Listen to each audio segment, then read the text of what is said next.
Good evening. I wasn't ready for that. Welcome to our informational meeting for West Virginia Homeschool Hub. We're glad you've joined us this evening. I'd like to start by thanking Pastor Jamie Wright and Grace Life Church for letting us have this meeting here and letting us have use of their multimedia equipment. Go ahead to the next slide, Kaylee. There you go. Want to let everyone know, go back to the next one. So, there you go. I want to let everyone know that this event will be archived on our Facebook page and on our YouTube page tomorrow.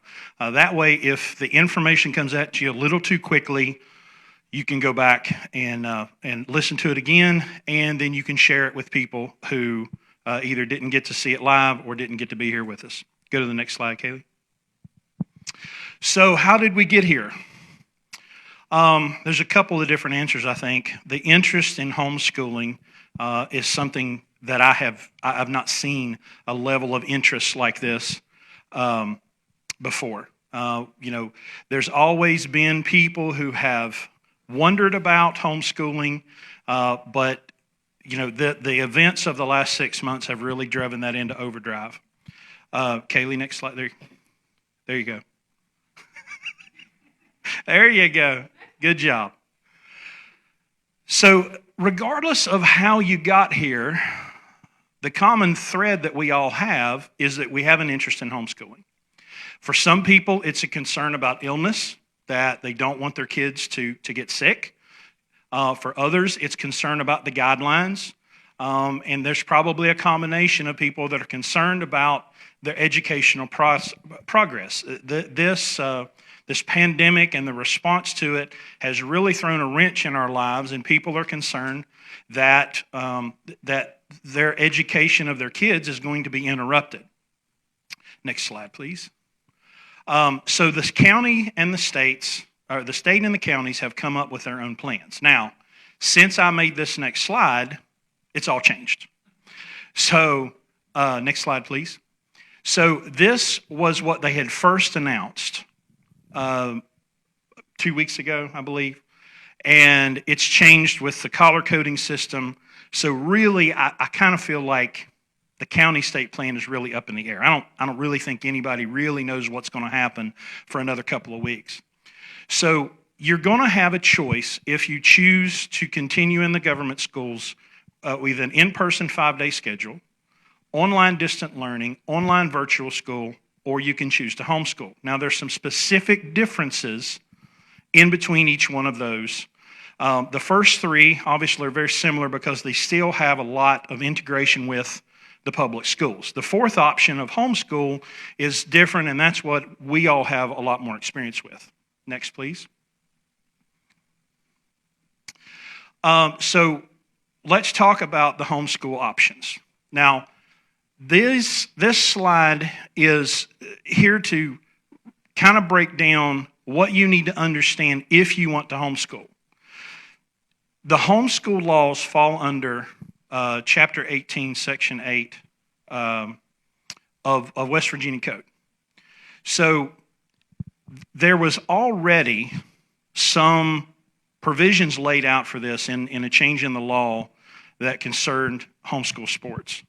Now, we're going to go through this and break this down a little bit more, and we should have Mike Donnelly from HSLDA here with us soon.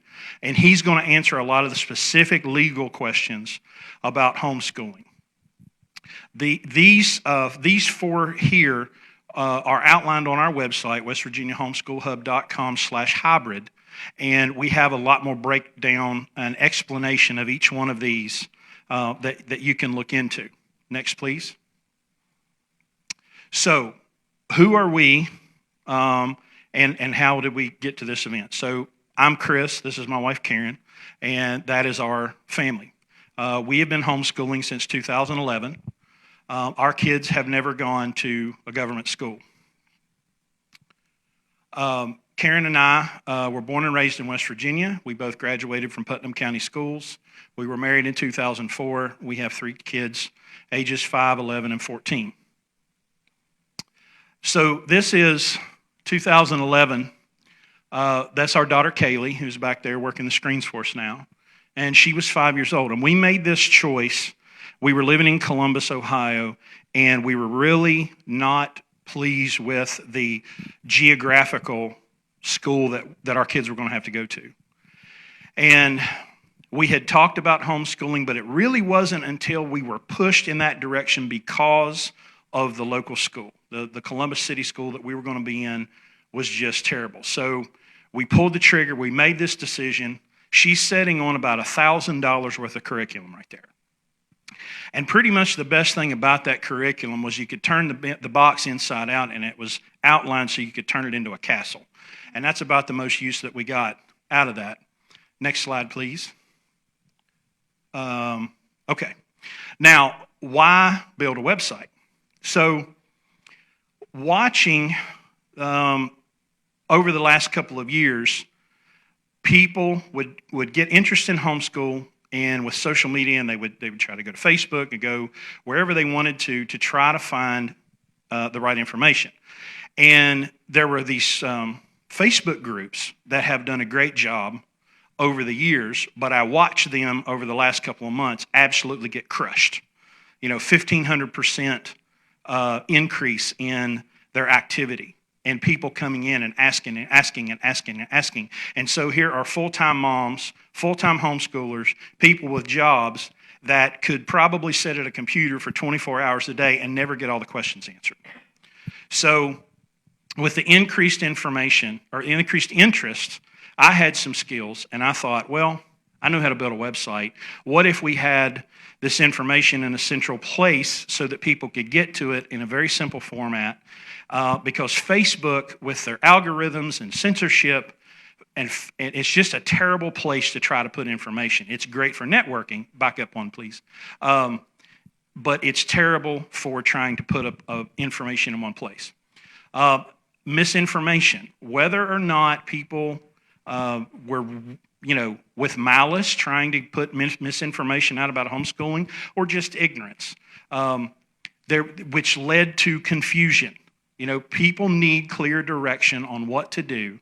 We wanted to have something that was inclusive, that made a way for people of all faiths, of all different philosophical backgrounds, from all political affiliations, that could have a very black and white, easy to interface website, place of information, so that they could go and not feel like they were being pushed in one direction or another. All parents have a fundamental and inalienable right to homeschool their children. And there's no reason for discrimination or exclusion in the homeschool community. For many, many years, this was a largely religious Christian endeavor. It was more often than not that people of faith were the ones that decided to homeschool their kids.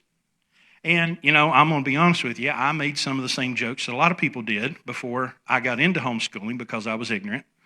But over these last 9 or 10 years, I have seen the growth and explosion of interest in homeschooling because nobody loves your child more than you do. Nobody has the passion to educate your children more than you do. Nobody is more qualified to educate your children than you are. And, I'm standing in a church right now. This is my church. This is where we attend church, and I love this church, but there are a lot of churches that have hurt people, and unfortunately, they've driven people out. And so we just wanted to make sure that we presented this information to people that they could have it regardless of their faith or lack thereof, or their political party or not. This is something that we wanted to do to provide the information to everyone. Next slide, please. Homeschooling is not school at home. Most of us, I have my wife, all my friends, my contemporaries, my peers, we all pretty much had an experience in the government schools. And the system is set up for the benefit of the system. It's not necessarily set up for the benefit of all children. It can be a one-size-fits-none system. So experienced homeschoolers will encourage people to not try to recreate the system at home. We've seen the jokes when we go to like homeschool conventions, and people will have pictures of their little homeschool room, and they went and bought desks, and that lasted 2 weeks because we ended up at the kitchen table and we took all that stuff down. Life is your source of education. I have been personally on a journey of discovery and self-education over the last 10 years. The homeschooling affected me. It made me learn. It made me examine things. It made me ask questions. And so it's vitally important for the success of your homeschool to do it for what's best for your family. Your neighbor may do it differently than you, and that's okay, but they're different people. Their kids may have different needs. So make sure to take full ownership of your homeschool and build it specifically to your child and your family. Next slide, please. So here are some basics. And it starts with understanding the laws and regulations as they apply to you in your state, okay? We will, all of us that are in this we will hear, well, my brother's uncle's cousin's wife said. Well, the Board of Education told me. Well, they may not be lying to you because they're evil. They may just be ignorant. They may not know what they're talking about. But one thing that you can do to insulate yourself and immunize yourself against that is to go dig into the law yourself and understand it. You need to understand the difference between law versus policy. We'll talk about that more here in a minute. You need to file a notice of intent.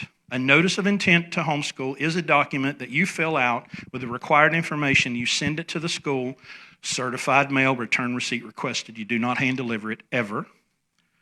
Once you file that NOI, you are a homeschooler, period. You need to plan out your homeschool. Now, this one, man, 1,000 different people are going to do this 1,000 different ways, and that's what's awesome about homeschooling. I always encourage people, especially when they start talking about curriculum, what do I choose? What's the best for second grade? What's the best for fifth grade? And I say, look at your child first. Me and my wife are two different people. We're different when it comes to math. We're different when it comes to reading. We are different, and I have 3 children that are wildly different from one another. I cannot buy a box of curriculum and just assume that it's going to work well for my specific child. So I think first step 1 of planning your homeschool is to take a very deep, relaxing breath. Start there. Relax. Take a deep breath. You're not in a hurry. Start to plan. Look at your kids. What interests them? What's their passion? What do they love to do? If it's Minecraft, figure out how to teach math, reading, science, history with Minecraft. If it works, it works. If it's video games, if it's exploring, if it's bike riding, whatever it is, if it's baseball, we can use the things that they love to teach them the things that they need. But we can't, or we shouldn't, try to say, well, he just won't stop talking about basketball. Well, there's a clue. That's what he loves, So start there. Assessment, testing or portfolio. Now, we're going to get into a lot of this stuff more in depth here in a minute with the homeschoolers and with Mike Donnelly. But you have 2 options, essentially. You can do standardized testing. You can do it through different places. Or you can do what's called a portfolio, where you gather the work that your children did, and you write the word's escaping me. You write a summary. You write a summary, and you have that reviewed by a certified teacher, and that's what you turn in to the system to show progress, because that's what we're here to do, is to show progress. Record keeping. There's a saying in the law, I've heard among lawyers, if it isn't written down, it didn't happen. So you have to keep records of what you're doing. Now, that's made a lot easier these days with our smartphones and our computers and cloud services like Dropbox and iCloud and Google Drive. But keep records of what you're doing. Some things may seem trivial. We went to the park. What'd you do at the park? Did you learn anything at the park? Write it down. Keep a record of it. Next slide, please. I think you went backwards, didn't you? Oh. Okay. Homeschooling is governed by the West Virginia Code, and NOI can be submitted at any time. There's no time limit or specific date that it has to be sent. But once it is sent, now clarify this. Once it's received or once it's sent? The day you send it is the day you become a homeschooler. That's why certified mail return receipt requested. Kathy will come after you if you don't send certified mail return receipt requested. Certified signature return receipt. Yes, because that return receipt is proof, 100% undeniable proof that you sent that NOI, and according to the law, when you send that NOI, you are a homeschooler, period. Yearly assessments are required. You must keep them in your files for 3 years. Now, here's the important part. Assessments for grades 3, 5, 8, and 11 must be submitted to the Board of Education by June 30th. This is the only date that you really have to be concerned about. Those assessments for those grades are required by law. You don't have to submit for 2, 4, 6, 9, 10, but you have to submit for these grades. Next slide, please. Law versus policy. Now, I want Mike Donnelly to dig into this when he gets here. Laws are submitted, discussed, and passed by the legislature. County Board of Education policies do not supersede laws. I don't want to pile on and be overly negative about the boards of education, but they ask for it. Again, I'm not going to assign evil characteristics to people because it could just be ignorance. But you're better off to assume that if someone is giving you information from the Board of Education, they're probably lying or misinformed. If you start there with that assumption, you're going to be okay, because then you can go verify the law for yourself. And if it's your uncle's brother's mother's cousin that said, and they're not a homeschooler, assume they are terribly misinformed, okay? But we live in 2020. Your smartphone can get you to the West Virginia State website, and you can read the law yourself in about 30 seconds. So it's not very difficult to understand. On your notice of intent, must include your child's name, address, and age, the required subjects, your qualification, which is a diploma, correct? GED, diploma, certification, degree, or training. Yeah. Hello? There you go. GED, diploma, certification, degree, or a transcript that shows one of those. We always recommend sending the least of what you have, because in the past we've had to have 4 years above our children in order to homeschool them, which meant unless you had a bachelor's degree, you could not homeschool your high schooler. Therefore, we say always turn in the least of what you have. I don't care if you have a PhD and you have a GED, turn in your GED. Okay.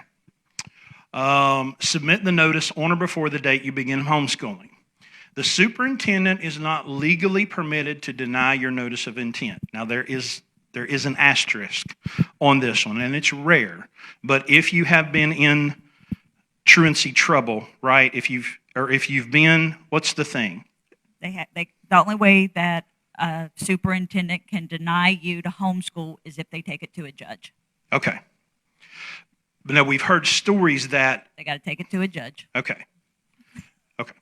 We'll just leave it at that. Take it to the judge. And then again, we can't say this enough.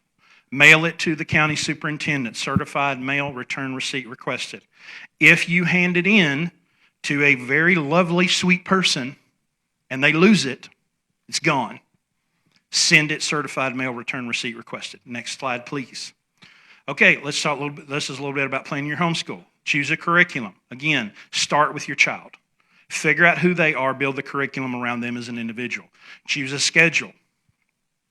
You will find homeschoolers that do 2 hours a day, 2 hours a week, 10 hours a day. I mean, it's all over the map. It depends on, Again, your individual child, your individual family. Network with other homeschoolers. That's where these groups come in. That's where these groups are so fantastic, because you can meet people all over the state, in your neighborhood, next door, and you can do events together. You can have play dates. You can find out what the good co-ops are, go on field trips together. You know, in homeschooling, it's almost like the Bible verse, where two or more gathered, you know, you're homeschooling. You are networking with other people, and you're enriching your homeschool experience. Field trips and activities. Get out of the house. You know, if you have the means and the money, and you can go do things, and let those experiences enrich your school and build your homeschool life. Next slide, please. Assessment, testing, or portfolio. Testing is optional. It is not required. Some parents like it. Some parents hate it. Some kids like it. Some kids hate it. This is a personal preference. The most homeschoolers, I feel comfortable saying that most homeschoolers recommend the portfolio option. Testing is something that the system loves, because the system loves statistics. You know, you can tell if your child is progressing. You know, the testing, I've heard it said, people will make statements like, well, if I'm testing, then maybe my child doesn't do well on that day. And then, you know, a lot of people just don't like testing. Certified teacher reviewer. So portfolios can be reviewed by a certified teacher. Again, back to the groups, we'll have this on the website. You just need to find a certified teacher that can review your portfolio and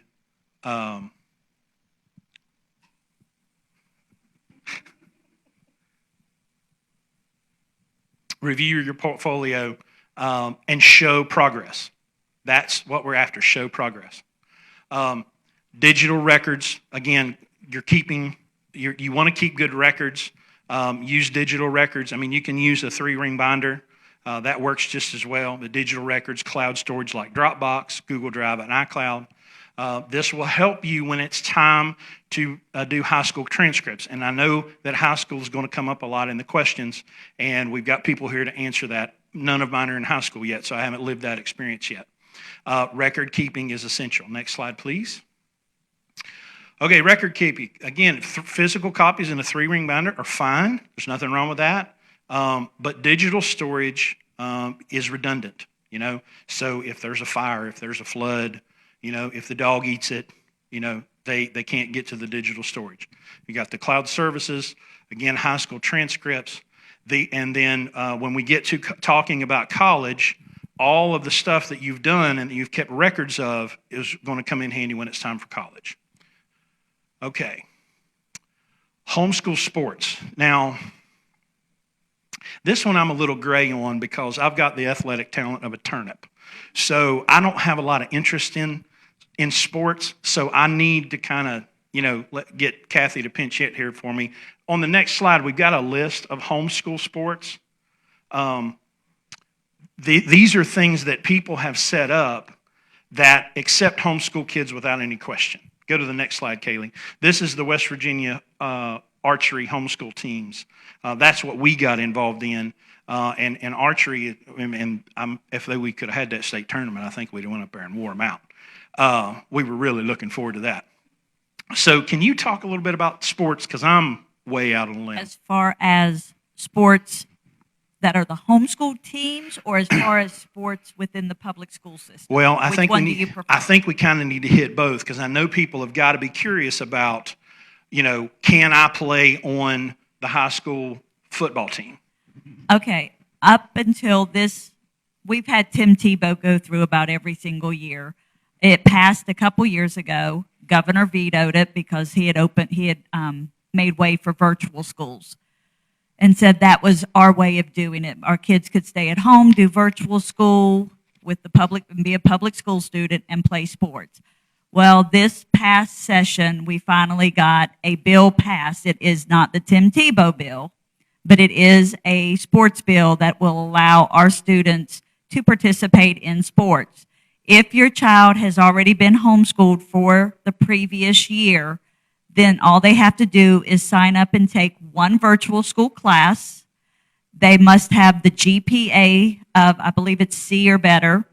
They have to play for their home school, so whatever school they would be going to within their district, if they went to public school, they have to play at that school. They have to try out for the team. Oh, and they have to test.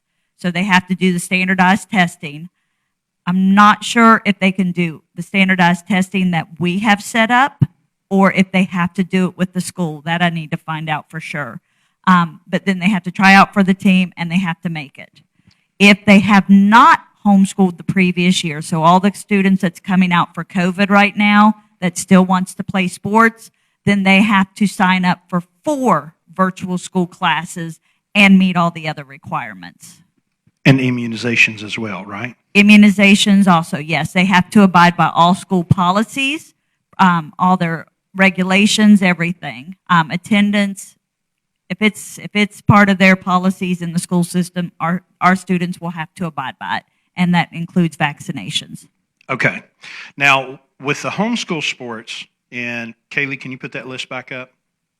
There you go. So these are all private organizations. The archery is regulated by the Secondary Schools Activity Commission, correct? It's part of... No. It's not. No, But they not can play yet. with. They're not regulated, but they can play with them. Right. Is I that think the they- only one? I think they were trying to take it over. SSAC was trying to take over archery, but I think at this moment that's been squished. Yeah. Because So, NIST, the national... so I don't think it's even part of SSAC. NASP. Okay, I had the wrong acronym. NASP, National Archery in the Schools Program, correct? So they're kind of the regulatory body, and then the Secondary Schools Activities Commission. So the homeschoolers would go to an archery tournament, and then we would be just in there with all the public school kids. Baseball, basketball, soccer, track, and volleyball, those are all kind of private sports like upward basketball. That doesn't matter what you're doing, you can participate in theirs. What do we got after those next 2 slides, Kaylee? I think it's just Ignite Homeschool Sports. Okay. Ignite Homeschool Sports competes against other Christian schools. Okay. And Ignite has the different... Okay, so that's the list of Ignite. Okay. Are you Ignite? Yeah. Okay, well, come on up here and talk to them. Yeah.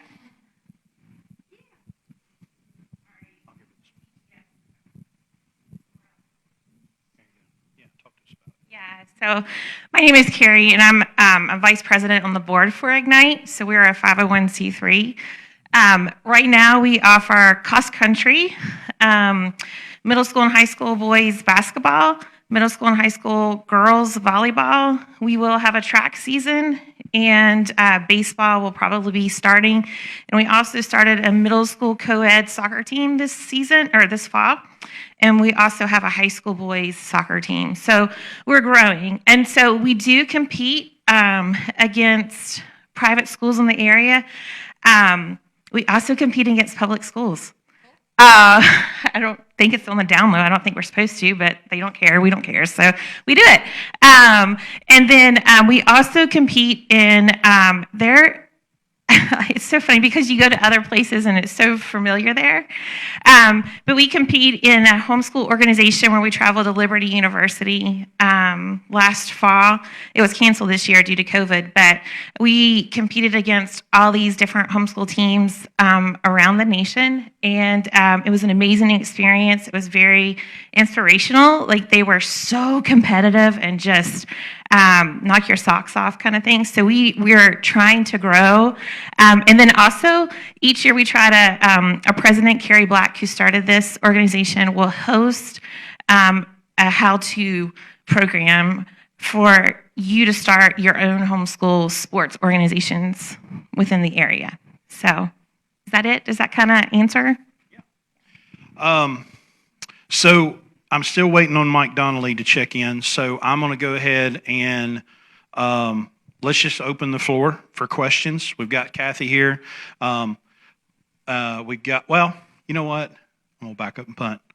I want to go to Melody first because she is a certified reviewer. Kaylee, can you put her slide up? There you go. I'm just going to let her talk about her experience as a certified teacher and a homeschooler, and let her talk about the portfolio review process. Hello. Yes, I was actually a homeschooler before I was a teacher, and really discovered my love of teaching through homeschooling, and wanted to be a certified teacher. And once I became a certified teacher, I realized I could really serve the homeschool community, which I had become a part of. And I just finished up my 12th year of homeschooling, so I've been homeschooling for a long time. So a portfolio is really just a sampling of your child's work throughout the school year. Usually you take a few samples from the beginning, a few from the middle, and a few from the end. And as a reviewer, I'm only looking for progress at your child's level. So you may have a child that is gifted, or you may have a child that is a struggling learner, and it doesn't matter. We're looking for progress at that child's level, and only in the 5 subjects that are required by law. So the subjects that are required by West Virginia law are math, science, social studies, reading, and language arts. Is anything else? I guess maybe, can you give some examples from what you've seen as a reviewer, the different types? Because I'm assuming you've had to see lots of different variations. Yeah. Could you talk a little bit about the types of portfolios you see? Sure. This year, I didn't do any in-person reviews like I normally do. I just did the digital reviews. And within digital reviews, which is pretty much what I do the most of anyway, people seem to prefer that method. There are a wide array of ways that you can showcase your child's learning. I've had people create Facebook albums. That seems to be becoming more and more popular, and I think that's something that's easy because you can do that at the beginning of your school year and just kind of add to it as you go along. And I've seen people do PowerPoint presentations, which are really, really fun. I've seen people do just upload things in Google Documents. I use Dropbox.com, which is a free file share service. I use that a lot. People will just put things together in a PDF, and that's easy to review. There's just as many different ways to put together a portfolio as there are probably to homeschool, and you may think of something different that you want to do. When it comes to in-person reviews, most people just go the old-fashioned way with a 3-ring binder, and they put tabs in it for each subject, and they put their child's work in there. That's probably the absolute easiest way. Although I have had people come with their laptop and, they've had a whole presentation, and that's great too.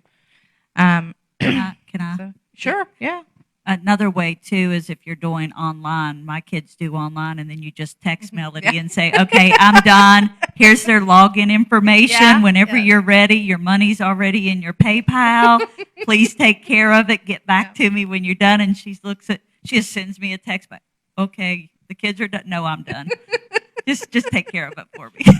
That is another thing we can do. If you use an online program that does keep records, such as like Time for Learning or Acellus, Power Homeschool. I've also reviewed for Abeka Academy and Bob Jones. You just send me your parent login information, and I send you an invoice, and that's it. And then I email you your signed review form. I sign them electronically, and it's a very simple quick and easy process. And people stress so much every year over these portfolio reviews. And I'm here to tell you to stop stressing. It's not that hard.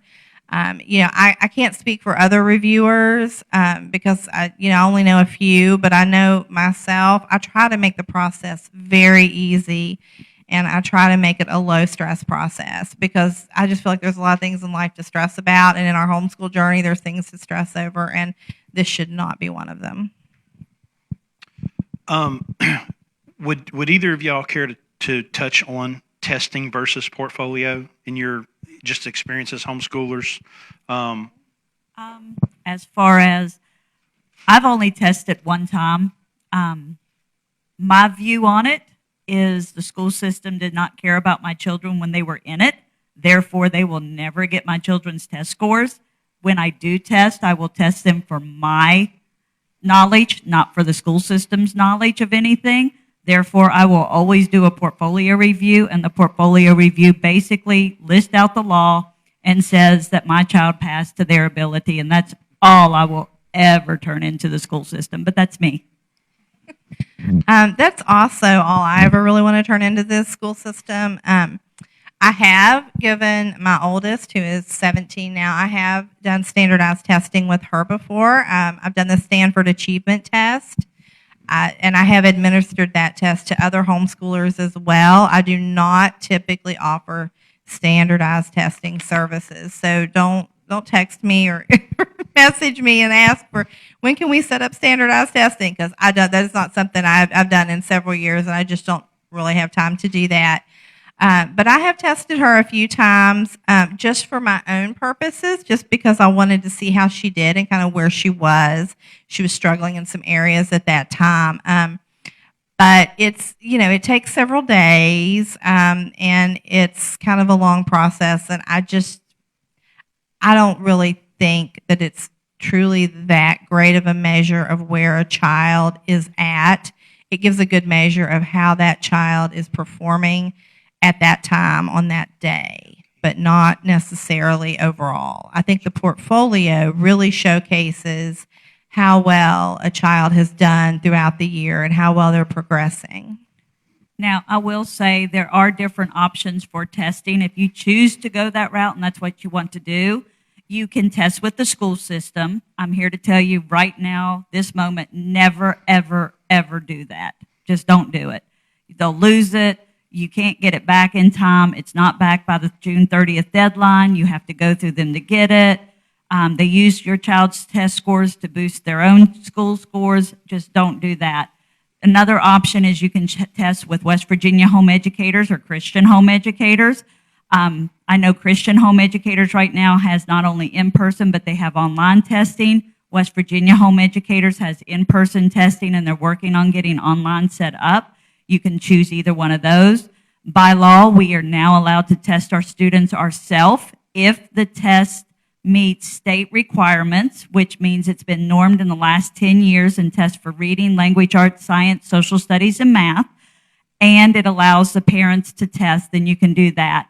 We also have the third option of a mutually agreed upon assessment, and one of those is that we find most often used is the 11th grade testing. Most of the schools, if not all of the school boards, are allowing for ACT and SAT test results to be turned in instead of a normal standardized test that meets the normed in last 10 years and test for reading, language arts, science, social studies, and math.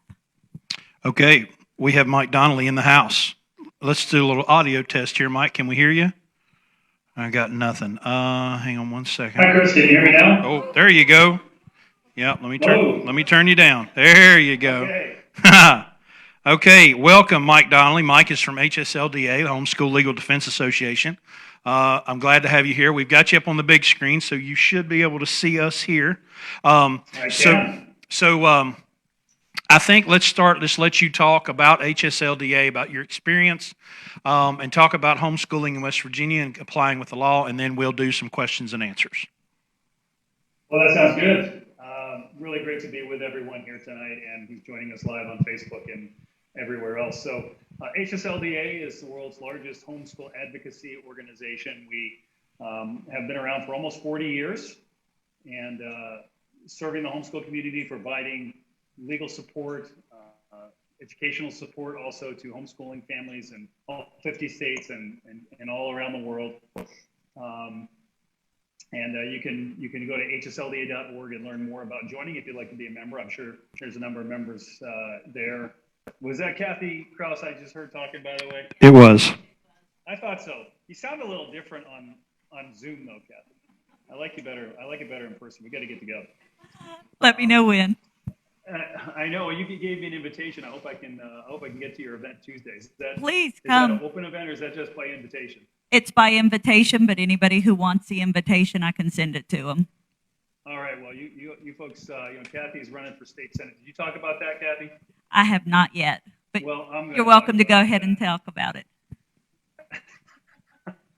It's so important to have homeschool-friendly legislators in Charleston representing us, and we've got a great state senator named Patricia Rucker, who's the chair of the education committee, who's a dear friend of mine. She's also happens to be my senator.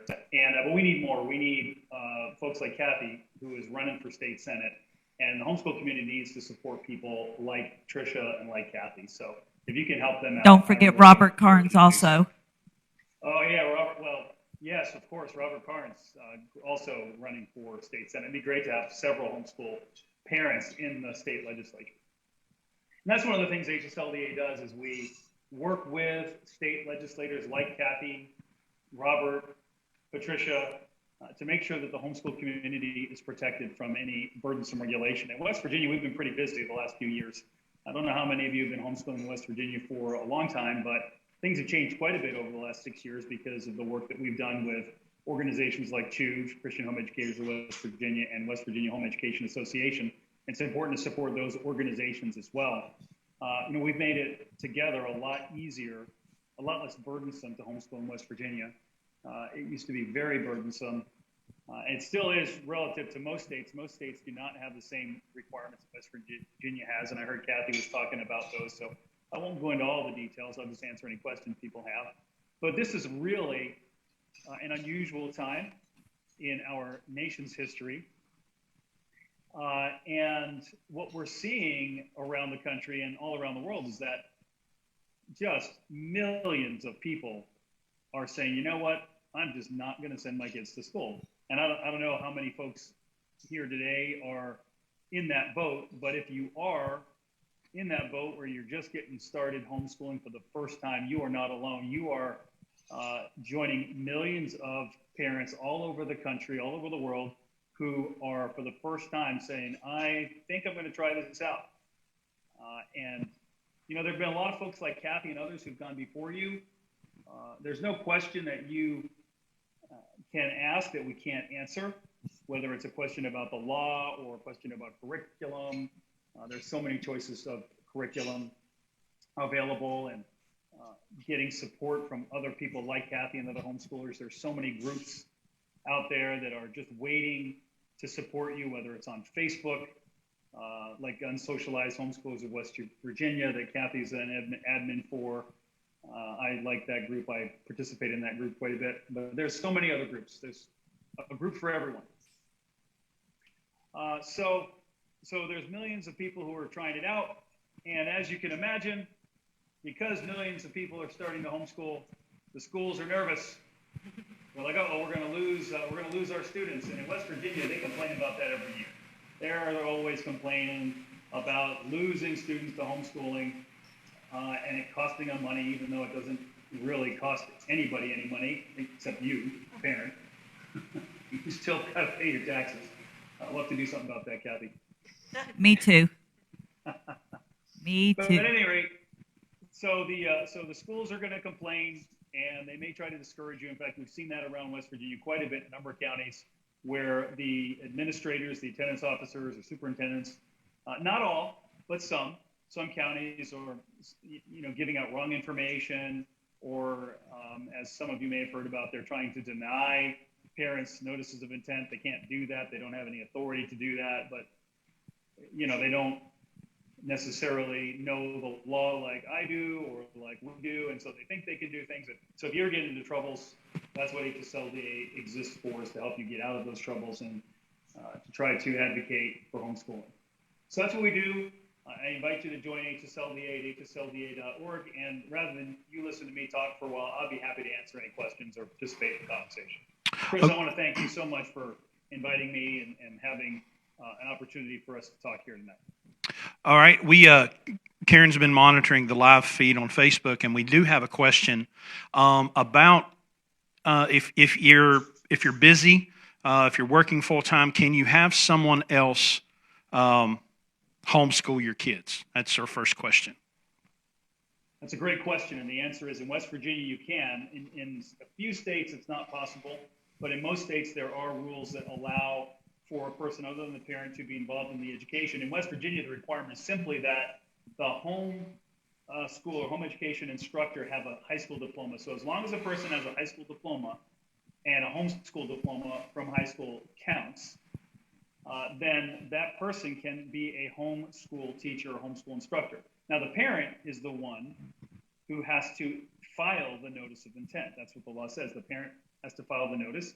And we have forms for you with instructions that you can use. I think WVHEA and CHUV also have forms that you can use. If you're a member of HSLDA, I invite you to use our form. It has HSLDA on it. So if you use our form, the superintendent or the attendance officers knows that if they want to give you a problem, they're going to have to deal with me. So I invite you to use that form. So a person other than the parent can legally homeschool your child in West Virginia as long as they have a high school diploma. Okay, I'm going to open up to questions here live in the audience. We'll need you to talk into the microphone so Mike can hear you. So does anyone in the house have any questions for Mike?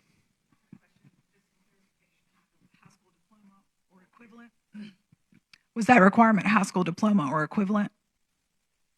Yes, high school diploma or equivalent. So if you have a GED or the high set or the equivalent, generally considered, an equivalency test, then that person can instruct. So yes, that's correct. High school diploma or equivalent. Thanks for clarifying that. Any other questions from the audience?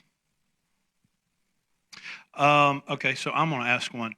The homeschool diploma. I know a lot of, I see, in comments that people make, and I'm not talking about like trolls. I'm talking about, people that are genuinely commenting a concern. Well, how's my child going to get a high school diploma if they're homeschooled? Could you talk a little bit about, the legality of that, and how is it that us lowly citizens can issue a high school diploma? Well, in West Virginia Code, it's chapter 18812, West Virginia Code 18812, which I wrote, and with the help of Patricia Rucker and Brian Kerchaba in the House, who was in the delegates at that time, and other folks like Robert Parnes and others, we got it passed.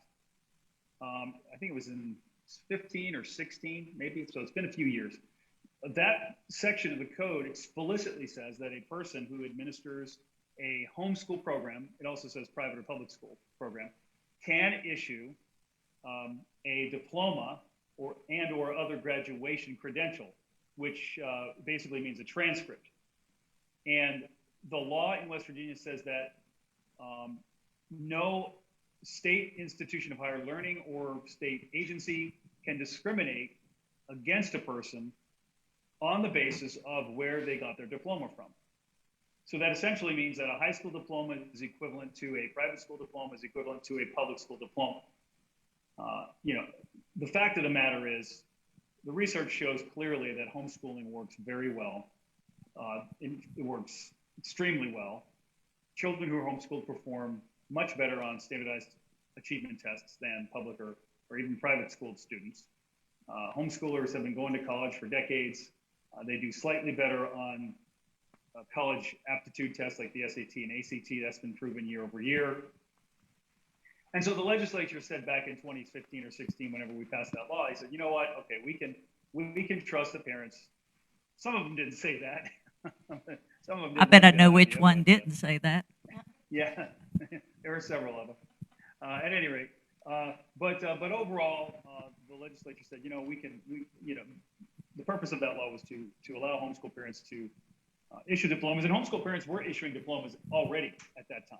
Our position at HSLDA has been that a parent can issue a diploma, even if the law doesn't explicitly recognize it. And the fact is, the law says that public schools can issue their own diplomas, but there's nothing that says that parents can't issue theirs. So in the states where there isn't an explicit recognition of a homeschool diploma, there's a recognition of homeschooling, and implicit in that is the idea that when a child completes the program of instruction for their homeschool, a parent can recognize that with a diploma. And that's what a diploma is. It simply recognizes that the child has completed the program of instruction that's administered by whoever, whether it's a college or a high school, public school, private school, or homeschool. And, most states' schools are not accredited by any accrediting agency, and they're not usually recognized either explicitly by law. And so there's no reason why homeschool diplomas should be treated differently, but they were in some places, and in particular West Virginia, we had difficulties, and so we said let's pass this law. We got it passed, and so in West Virginia, you are explicitly authorized by law to issue a diploma and a transcript, which must be recognized by no less than state agencies or state colleges and universities.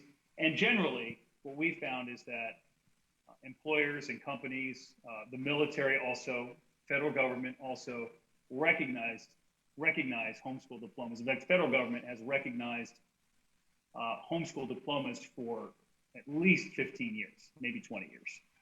So you don't need to worry about that when it comes to homeschooling your child all the way through if that's what you want to do. Now, you don't have to choose to do that right now. You can take it 1 year at a time.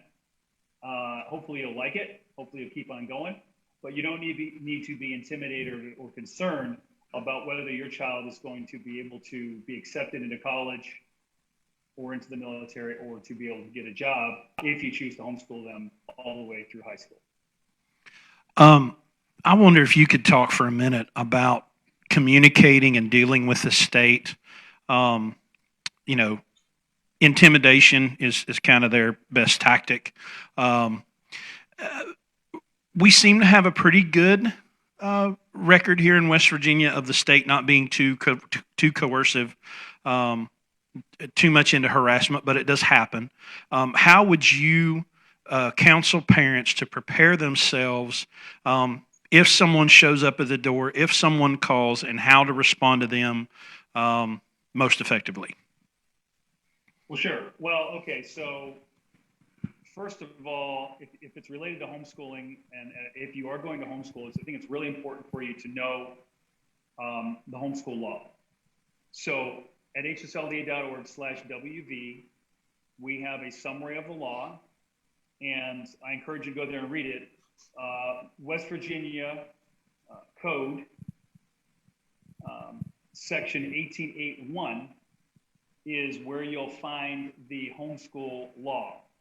And I encourage you to read that. Now, don't get confused because there's two options that you can use in West Virginia to homeschool. One option is the approval option, which most people do not do. Probably 99% of the people don't do that. Although the schools seem to think that's the only option because, they talk about having to approve homeschooling, but that's not the case. Not all of them think that, but some get confused. So there's two options. One is the approval option, where you request approval from the county board, and they can give approval, and they have a lot of flexibility to require things or to not require things. But the other option, which is what most people do, is the West Virginia Notice of Intent option, and under that option, as Kathy's already explained, you just do what the statute says, and the school has to file your notice, basically. Now, there is a provision in the law that says that the school superintendent can seek an order from the circuit court to deny home instruction if there are compelling reasons to do so. That's happened maybe once or twice in my 10 years, 15 years of doing homeschool law work in West Virginia. So it's very rare that that happens. So you need to know the law so that if the school secretary or the superintendent's assistant writes you back and says, oh, I need this from you or that from you, or I need to know the grade level of the child, or I need to know your email address or your phone number or what have you, you can say, oh, no, that's not required by law. Now, if you're a member of HSLDA and someone from the state contacts you, you don't have to respond at all. You can call me and say, hey, Mike, I got this thing. What should I do? And, I can either coach you and tell you how to respond if you want to respond, or I can respond for you. And we're getting a lot of that. I've had a lot of activity in West Virginia because a number of counties, Mercer County, Webster County, Harrison County, there's a few other ones, are sending out incorrect information or are harassing homeschooling parents. So if you join HSLDA and somebody bothers you, you just pick up the phone or send an email, even easier, to me and say, hey, Mike, I got this issue. You can attach the documents and I'll just handle it for you. Or if you want to handle it yourself, I can tell you how to do it. If you want to handle it yourself, that's fine too. If you're not a member of HSLDA or you just want to handle it yourself, that's fine. But you need to know the law so you know whether or not the school officials are overstepping the law. And I would encourage anyone in West Virginia not to do more than the law requires. You could certainly choose to do more than the law requires if you want to, but that makes it a little bit more challenging for those of us who just want to follow the law, because if a few people are giving in, then the school thinks, well, a few people are giving me this information, maybe I can get away with getting it from other people. So we suggest that you just comply with the law. So that's as it relates to homeschooling. Now, occasionally, social workers will get involved in your life for whatever reason. In West Virginia, homeschooling is not usually a reason that DHHR gets involved in people's lives, but it does happen from time to time. And if that happens, someone shows up at your door, I'll just tell you that the Fourth Amendment of the United States Constitution applies in West Virginia, and it applies to any state official of any kind. That includes the dog catcher, the attendance officer, a DHHR worker, superintendent. Any state worker must comply with the Fourth Amendment, which means that you don't have to consent to them coming into your house or talking to them unless they have a warrant issued by a judge.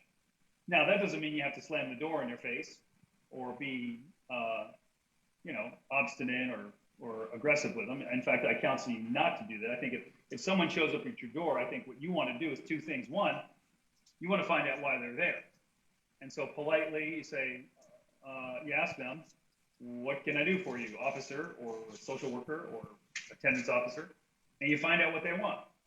And then the second thing you do, and this is the advice I give our members when they call, and if they have a social worker at their door, or if they expect one, or they just want to know what to do. Number one is you want to find out why they're there. What is it they're interested in, and what are their concerns? Secondly, you want to ask them, what is it you want to do? I mean, look, you don't have to let them in. You don't need to be intimidated. You don't have to be afraid if you know your rights. It is disconcerting to have a police officer, social worker, or attendance officer just show up at your door unannounced. I get that. But if you handle it correctly, appropriately, you can resolve the situation in a way that respects your constitutional rights, and your family privacy as well. So ask them, what is it they're concerned about? What do they want? And second of all, what do they want to do to resolve their concerns? Once you understand that information, what I typically advise people to do is to say, okay, you're concerned about this. You say this to the person. You're concerned about this. You want to do these things. So what I'd like to do is get your business card, and I'm going to consult with my attorney, assuming you're a member of HSLDA. Or if you just want to consult with an attorney, you can consult with an attorney and say, I'd like to consult with an attorney or counsel, or think about it, talk to your spouse or whatever, or somebody, and I will get back in touch with you. And as long as it's not an emergency situation, more likely than not, they won't like it, but they understand that, you have a right to do that. And, they may try to push you around a little bit more, but if you stay firm and polite, chances are they'll hit the road, and then you can contact me or get advice. Now, if you're a member of HSLDA and that happens, you have a police officer show up at your door for whatever reason, social worker, attendance officer, someone from the government, dog catcher, whatever, show up at your door. Anyone from the government shows up at your door. You can call HSLDA 24/7, 365. We have a legal hotline, emergency hotline. If it's after hours or during the day, during business hours, someone will answer that phone call, an attorney, and will advise you about what to do and how to handle the situation right then and there. I want to ask, I want to go back a little bit because we had a question come up about that, asking about approval. So just to clarify, you can ask for approval or you can send an NOI. That's in the statute, correct? So That's correct. yeah, so don't ask for permission to do something you have a right to do, right? So send the NOI and it's done. But if you ask for permission, then you're opening a door that you probably don't want to walk through. Is that fair? That is fair. Most people do the NOI option. You know, there are a few people who do the approval option, and the only time you would ever want to do that basically is if you live in a county that likes homeschoolers, and there aren't that many, but there are a few, and they're going to, maybe let you off a little bit easier in terms of oversight and regulation. If you're a certified teacher and you're homeschooling, you might go to the county board and say, hey, look, I'm a certified teacher. I'm going to homeschool. Give me approval to do that, and don't make me, do all the assessment testing and that kind of thing because, look, I'm a certified teacher. And if they say, okay, fine, we'll approve you because you're a certified teacher or you have a master's degree in education or whatever, you might be able to convince them to, not require some of the things that they require. But generally, HSLDA advises people to use the NOI option because it's very straightforward. It tells you what you do, and that's what we recommend.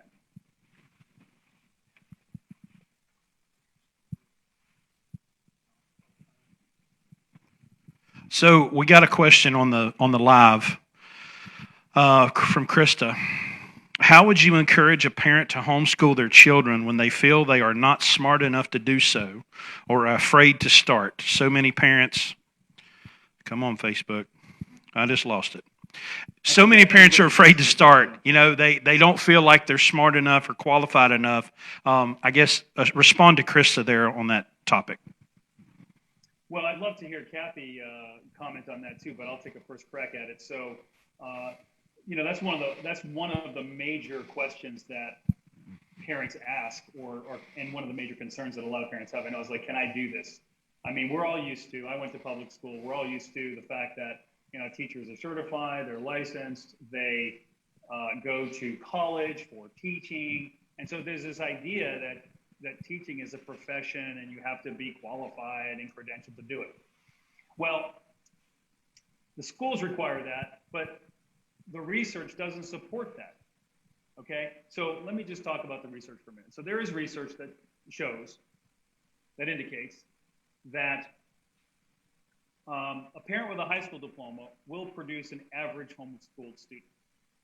Okay, a parent with a PhD will produce an average homeschooled student. So there's really no correlation between how well homeschooled students do and the education of the parent. Okay, and remember, homeschool students on average do a lot better than public or private school students. So there's something about homeschooling, and I think I know what it is, and I'll tell you in a minute what I think it is, that makes it work, makes education happen better, allows children to learn better and to perform better. Now, standardized tests are not the end-all, be-all of education, okay? But a lot of people are concerned about that because they're used to the school approach. But you don't need to be afraid to do this. You can do it, okay? There are millions of parents who are doing it now, and our experience shows that homeschooled students do very well. And if you don't really quite know how you're going to do it, find a person like Kathy or someone like her and ask them, how do you do this?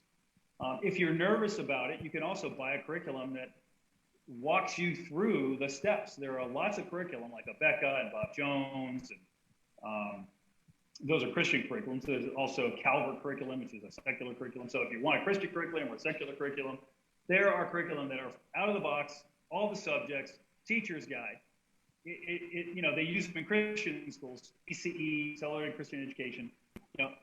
it's just like point and shoot, okay? You just open the book, it tells you where to go in the book, tells the kid what to do. And you can have those online also. Alpha Omega has Monarch, which is their online program.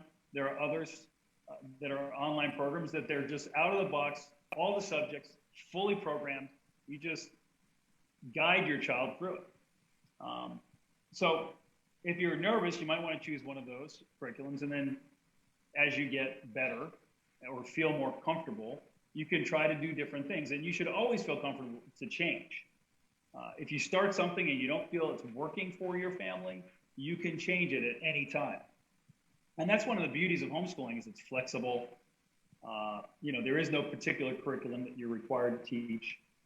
And here's what I like to tell homeschool moms is, look, you're not going to break your child. There are millions of kids who've gone through homeschooling. And yeah, there are a few situations where, the kids maybe didn't do as they would have done in school, but that's the rare exception. I mean, really, that's the rare exception. Most of the time, way beyond the average, kids are doing extremely well. They're enjoying it because they have the flexibility to study things and learn things that they're interested in. You have the flexibility to include other experiences in their educational program. So they're not locked in four walls of a classroom. And now with schools, some opening, some not opening, they're not going to go to school, probably a lot of them, or they're stuck in front of a computer. You don't have to do that if you don't want to. So I'd say, listen, don't be afraid. It's okay to be a little anxious. You've not done this before. That's normal. When any person is looking at doing something they've never done before, it's normal to be a little anxious. Okay, I mean, when I'm a soccer coach, and before every game, I get a little butterfly in my stomach, and I've been coaching for 13 years. It's like, okay, that's just normal because you're confronting a new team or a new situation, and that's normal. So don't worry about that. Just try it out. You'll do fine. Kathy, what do you say? Well, one of the things I say, let me go back. I ran across a meme the other day that said, if a cauliflower can become a pizza, you, my friend, can homeschool. And I love that. I love cauliflower pizza crust. I love the keto crust. Yeah, exactly. I love it. But it's true because I tell parents all the time when they come up with that same question to me, and I'm like, okay, well, before your child started school, I said, who taught your child to eat? Who taught your child to talk? Who taught your child to walk? I'm like, that was you. And if you can do that, and those are major things, you have to be able to do those. I'm like, you love your child. You're going to make sure that your child gets what they need more so than anyone else in this world. So why would you think you cannot teach them? And I also tell them, I'm like, all of us have those moments of doubt throughout. But I was like, I've graduated 3 boys from public school, and I can promise you I can do at least that good, if not better. So I'm like, you can do this. And that's why you had mentioned the homeschool group that I run, the unsocialized homeschoolers. I'm like, that's why we're there for. We're there to support you when you have those moments that you don't think you're doing this right or don't think you can do this, because we have all been there. And we continue to go through that time and time again as our kids get older. But we're the ones that love our kids better than anybody else, so we can teach them. I'm going to bring Jeannie Mills up right now to talk about her experience with high school and college. Mike, if you can stand by with us for a minute, I want to let Jeannie talk for a minute and just share your experience and your story. Is this one on? Mike, I think we've met at the legislature on several of those bills that we passed, modernization, diploma, promise scholarship. We worked together, but I never thought I'd be on this side of the table. 10 years ago, I was where you all were, not having a clue what I was going to do. I didn't start in elementary school. I started middle school. And, of course, it didn't take very long to realize that this was the best thing for our children. But then came high school years, and we get the same questions all the time. Can I handle chemistry, physics, calculus? I haven't seen any of those types of things in 20 years. But you learn that you have a great network. You get curriculum that can help it. You get tutors. We've had a lot of different co-ops that help in subjects that I couldn't handle on my own. And then the question is, can she go to college? Will they accept her transcript? Will they accept her diploma? Absolutely. My daughter, there she is. She was going to be here for any questions that can ask about going to college as a homeschooler, but she applied. They accepted her transcripts. She got scholarship from every school she had applied to. West Virginia Wesleyan offered her the presidential scholarship, and she didn't even make the ACT that they required for that because of all the things that she was able to do as a homeschooler. She did a lot of volunteering. She taught dance classes. She was up at the Capitol advocating for the homeschoolers, speaking on behalf of the homeschoolers, writing to the senators and the legislatures.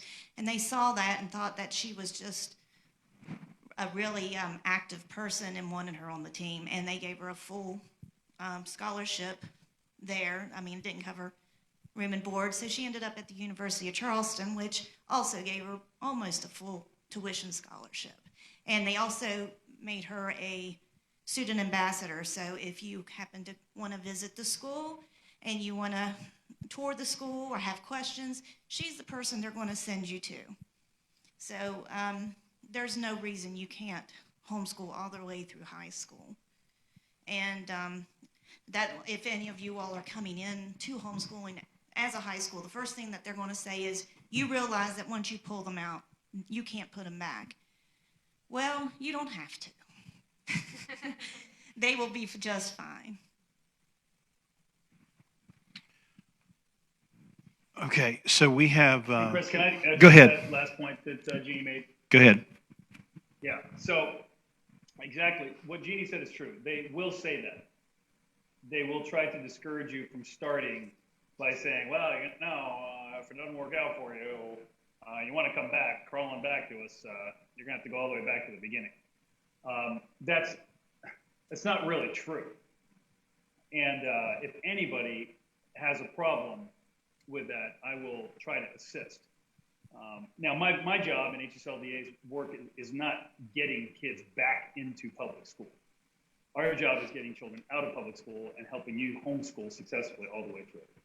But we understand, and occasionally things happen. And, as the parent, you're the one who's responsible for making those decisions. So, we don't judge people who are in the situation where they got to put their child back into school. And it's just not right that a school should say something like that to a parent. That's not good for the kid. It's not good for the parent. It's very arrogant. And it's not what the law says. The law does not say that. What the school has a duty to do is to evaluate the student's capabilities and to appropriately place that child in the correct grade. And there's no law that says they have to accept all of the homeschool credits, but they would have to accept some of them and place them into the correct grade, even if they give the child a pass-fail. So I really want to encourage people who are concerned about that. If you go to the school after a year or two and say, look, I need you to put my child back in school, you can advocate for your child. And I think if you're persistent and persuasive and your child has the capability to demonstrate that they have done algebra or they've done biology or whatever the classes are that you've done, maybe you have to show the curriculum or show some of the work that you've done. The school should take that into consideration and should award credit to the child. Okay, Karen's got a couple of questions from the Facebook. What about trade school acceptance during high school? You mean like the vocational schools in the counties? Correct.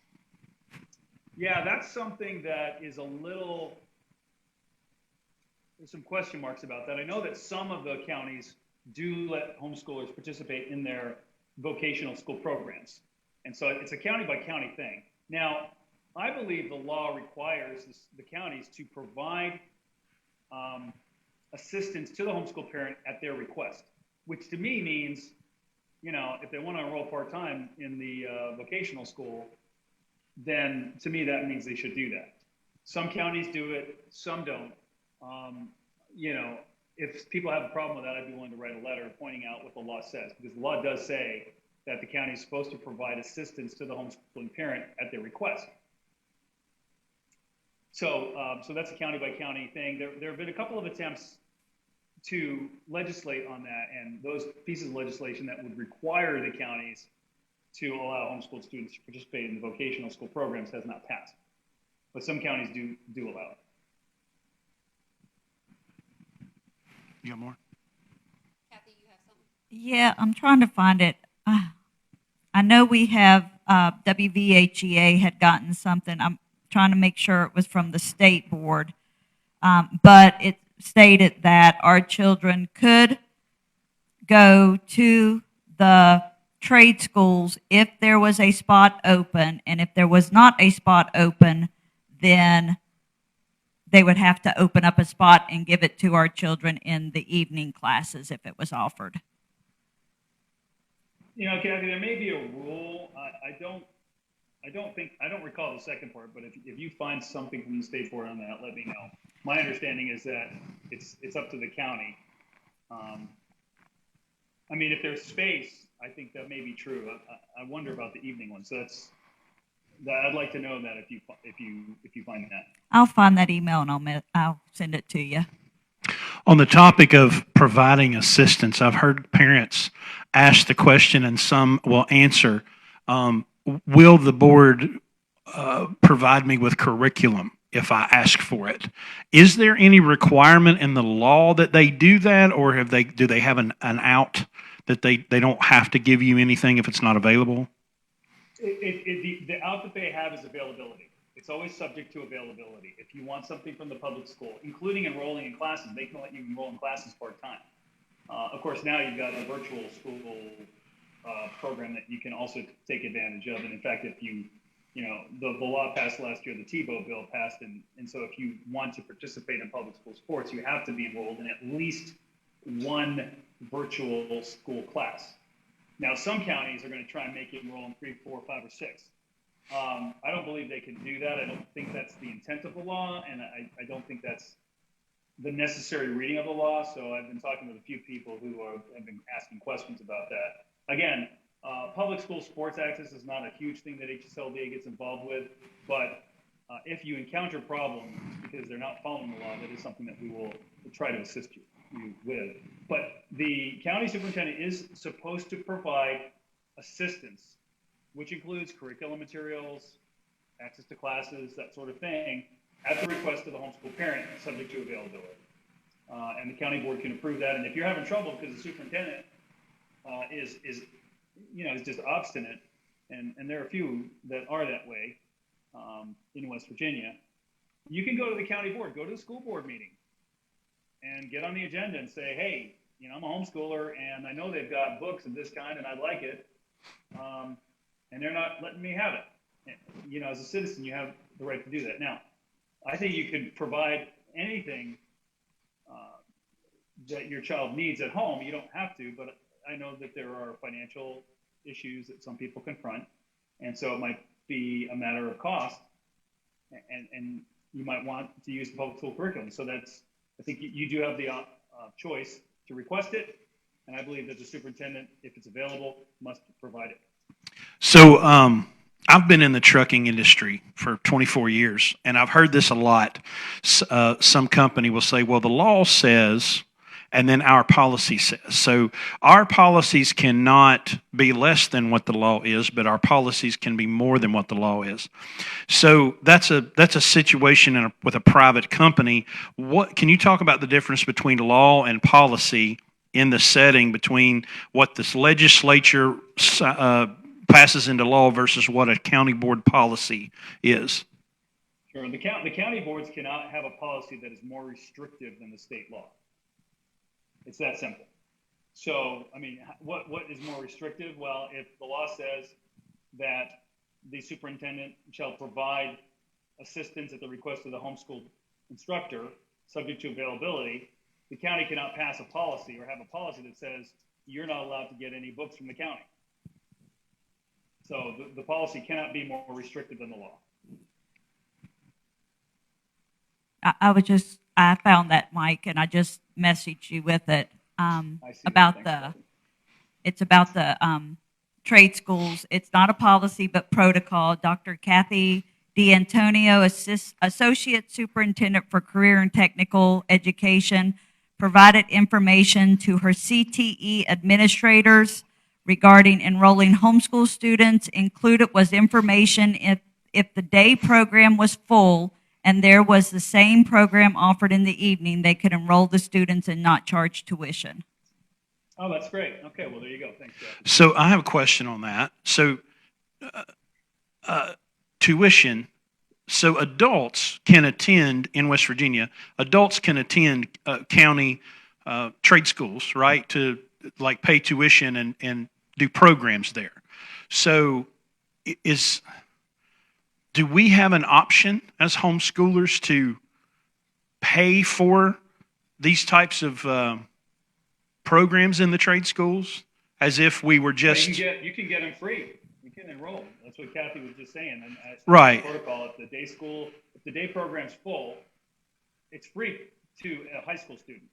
Okay. So if there's availability, your child can enroll part-time in the vocational school without having to pay tuition. And what Kathy's saying is that if the day program's full, your child can also enroll in the night program, where I guess most of the adults are, without having to pay tuition. We have a question about attendance records, and I think it comes up a lot where people will say, well, how much time do I have to spend? Do I have to do the 180 days? Do I need to keep attendance?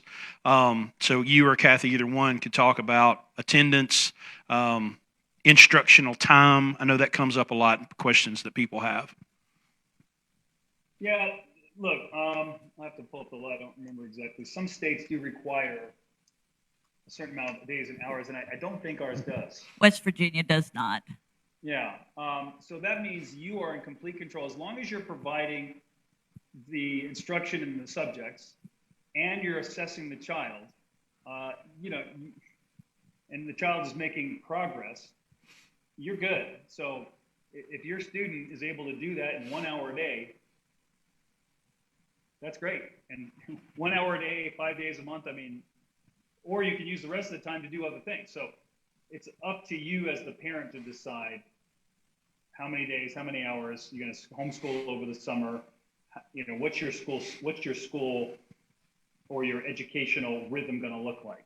Whatever works for your family can work. We've got, there are people who work 2 full-time jobs, some at home, they get split shifts. There's nothing that says you can't homeschool between 5 a.m. and 9 a.m. or between 5 p.m. and 9 p.m. You can homeschool whenever it's convenient for you. You don't have to follow the school schedule. You don't have to do the same number of hours, the same number of days. You can go through December while they take a break. You can go through the summer while they take a break. It's up to you. I've got another question here from Ashley. Is there an issue with homeschooling in kindergarten, then re-enrolling in public school the next year? Well, the public school would like you to think so. And however, this year, I understand that the state board has explicitly stated that homeschooling kindergartners will not have any issue enrolling in first grade. Now, I would tell you they shouldn't have any issue anyway. The kindergarten rule is a bit convoluted. It sounds like when you read it that you have to go to a state-approved kindergarten program in order for your child to enroll in first grade. However, there are numerous exceptions to that. And so my experience is that if you homeschool in kindergarten, the school might try to push back a little bit, but if you're persistent and you advocate for your child, if you want to put them into first grade, and your child is of the maturity and has the academic skills, they'll put your child in first grade. And there are there's plenty of support in the law for that. So one of the reasons that we're even having this meeting came from a conversation with my pastor. This pastor here of Grace Life Church. And he came to me and he said, I see what's happening. I see this conversation. People are talking about homeschooling, and you have to naturally assume that, hey, we've got two full-time jobs. How are we going to do this? And so one of the questions that Jamie asked me was, what can we do? Is there something that we can do here at the church with the facility that we can help provide a way or have some sort of service that we can give to homeschooling families that need help? And one thing that I hope to come out of this meeting was to ask people how to answer that question.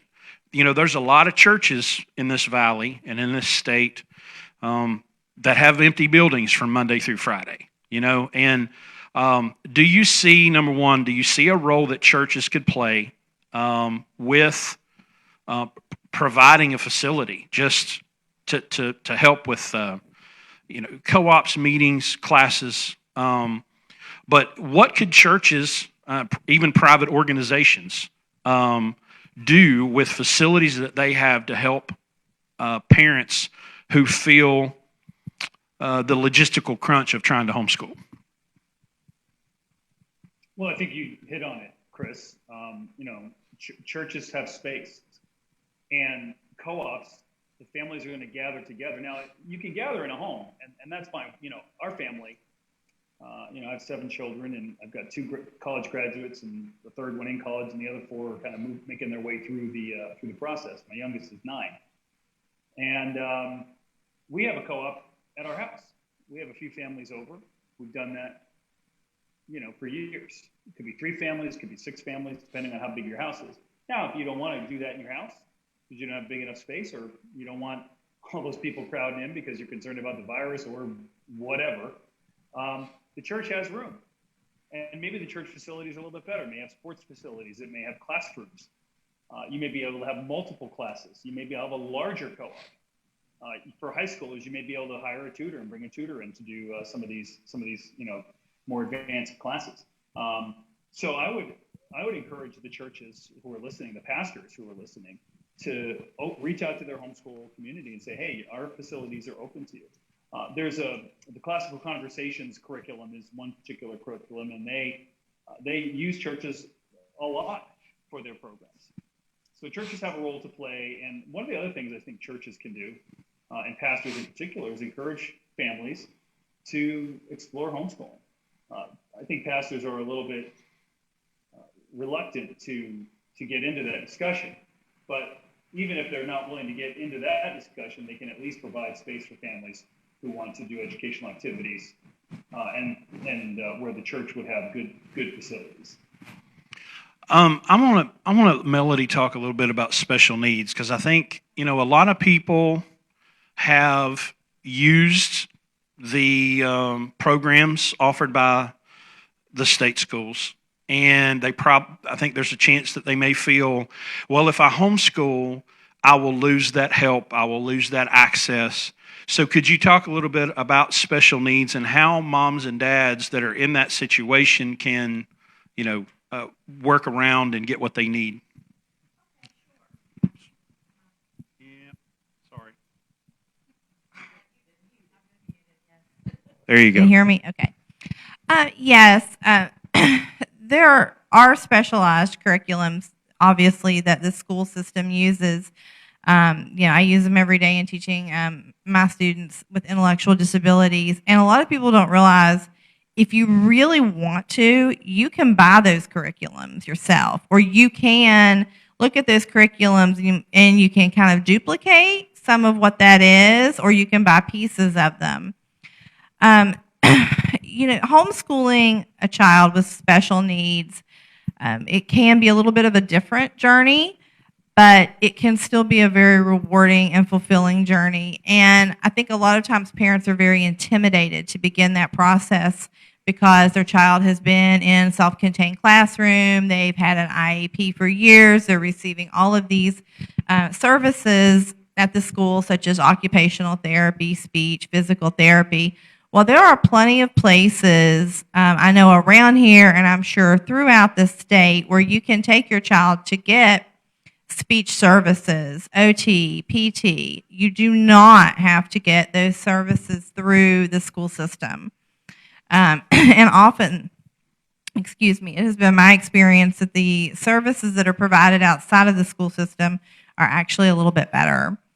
But as far as homeschooling that child, you just have to look at your child's individual strengths and weaknesses and their individual needs, and you just plan your day according to that. Often you're going to homeschool in smaller increments, and you may use a specialized curriculum, or you may take a curriculum and just adapt it to your child. And I encourage anybody that is really trepidatious about beginning that journey with their special needs child to give me a shout on Facebook Messenger and let me talk to you. I just wanted to say one thing also. With children in the school system, they have an IEP. Homeschooling is the ultimate individualized education absolutely. plan. And I've had 2 go through the school system with IEPs, and the third one started in the school system with an IEP. And I can tell you, by graduating 2 with IEPs, that I did more fighting to get them to follow it, which they still never did, than just doing it myself. And my children at home now have a better education plan than they ever would have had in school. So if you're worried about your child not getting that individualized education plan, please understand you will have a better one for your child at home than you will at school. So what about concerning an IEP? Because, an individualized education plan is someone somewhere saying, okay, we have studied your child, and here is your plan. What kind of resources are out there for homeschoolers to help them, because, man, the great thing about homeschooling is you have all these choices. And the bad thing about homeschooling is you have all these choices. You just get lost in this sea of everything there is. I remember going to the homeschool convention a few years ago in this giant hall, and all you could see as far as you looked was curriculum. And it's like, oh my God, how can I get through all this? So can you talk a little bit about maybe how you would build that IEP for your not special needs kid? Well, again, I think, as a parent, we know our children the best. We know better than even the most well-meaning and dedicated teacher. You know your child's strengths and your child's weaknesses. You know what they can stand as far as their attention span. I'm sure anybody that has more than one child can tell you that, maybe your oldest has this long attention span and could sit and listen to a read alouds for hours, and the next one, could listen to one for maybe 5 minutes. So you're going to plan accordingly with your child's strengths and weaknesses. But again, there is a ton of curriculum out there. And when you're looking at planning for your child and for their school year, come to our Facebook group, the Unsocialized Homeschoolers, come to the West Virginia Homeschool Hub, come to the other groups and ask and talk to people, because those of us that have been doing it, like Kathy and myself, for years, we know a lot of the curriculum that is out there. And if I haven't used it, I have probably seen it in all of the reviews that I have done. I think, I've seen so many different curriculums, and we can help you and we can guide you based on your child's strengths and weaknesses. Anyone okay, we have a question. Let me bring you a mic. We got to be able to hear you. Okay, so you said that the kids, when you do the portfolio review, they had to show progress. Like, what does a reviewer take as progress? What does that look like? Well, essentially, if your child is doing their schoolwork, they're making progress. And the schoolwork is going to be, when I say schoolwork, don't take that to mean workbooks and worksheets, because I review for many unschoolers every year.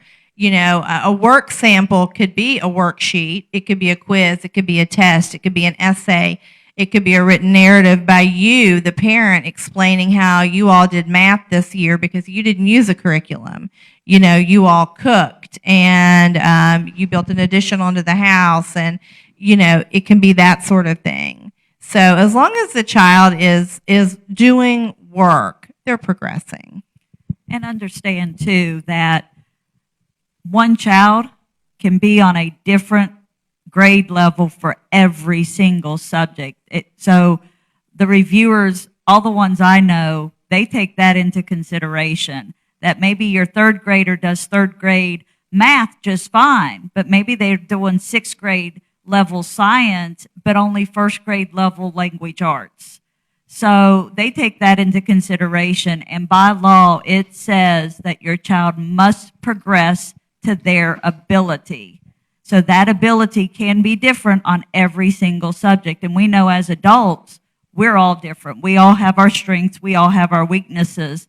And that's why I always recommend don't just use a reviewer who happens to live next door and works in the middle school or the elementary school or whatever, and she's your friend. Don't do that. You need to find a reviewer that knows West Virginia homeschooling law and knows something about homeschooling, so that reviewer knows how to judge your child's ability for homeschooling and their progress that way. I want to give you an example from my life. We have a fleet of tractor trailers. And so I'm in a position where I hire drivers, and the purpose of our business is to train and mentor people how to become self-employed. Okay, so I will get people to come to drive for us, and these are adults in their 30s, 40s, 50s, and even 60s. And every single one of them is different because there's a lot of deprogramming we have to do. We have to unplug their brain, rewire it, and plug it back in, you know. But they come to us at all these different levels, and I have to, and one of my guys is a young guy, not with much experience, and he was really getting frustrated. And I said, hey, buddy, calm down, man. Just chill out. You are where you are. I can't take you from somewhere else. I have to find you right where you are and build you up from there. So I kind of wish we would not lay these blankets over kids and treat them as if they're all these little genetically identical robots, because they're just not. You know, each one, each person, each adult. But as an employer now, and someone who is trying to raise people up to the next level, and I look at homeschoolers, I'm going reading, writing, math, reading, writing, math, reading, writing, math. Because if they can read, if they can comprehend what they read, if they can do math, the history, the science, all that stuff falls right into place. But unfortunately, we have kids rolling out of the assembly line of the government schools. They can't read, they can't comprehend what they read, and they can't do math. And then they step out, and you try to make change with them at the restaurant. Bless your heart. You know, we have that opportunity to build that foundation, reading, writing, math, reading, writing, math. Everything else beyond that will fall into place. And then when we have those passions that we identify and those natural talents, I'm musically talented. I can play every instrument on this stage, okay? But somebody else can't. Well, I can't take someone and force them to be me. I can't be taken and forced to be somebody else, right? So once the kids, you know, I've got one sitting in the back that's a bookworm, you know, and I've got two others that couldn't care less about a book. Don't want anything to do with a book. But I can already see I've got a little engineer, I've got a little electronics guy, I've got my artistic butterfly. But once we build that foundation and then we figure out who they are, then we can start saying, okay, well, you should probably go toward graphic design. You should probably go toward, and then we can go explore those things. And what's wonderful is homeschoolers, we can go out and intern with businesses, you know. They've got a printing business, you know. So if, like Kaylee is very artistically talented, I could say, well, go talk to Jeannie and Aaron. Maybe you could go up there and look around. Or maybe someone loves I have loved trucks since I was 5 years old. And now I are one, you know. I love trucks. And so my job doesn't suck because I do what I love, right? And listen, y'all, I had this dumb idea when I was about 30 that I was going to do a pressure washing mobile auto detail business because I was good at it. And then I realized how much I hated it. Well, let me tell you something. You're not going to do something you hate for very long, right? That's what we get to do as homeschoolers. We are completely free to allow these kids. We have to mold them. We have to direct them. We have to give them discipline and all that stuff. But we also get to let them blossom into whatever they are instead of somebody coming along saying, "Shut up, citizen. Do what you're told. Sit down. Do what we say you should do." You know. So that's kind of okay. I got to stop now. I just wanted to say, too, I always tell parents, meet your child where they're at. And sometimes progress is also going backwards.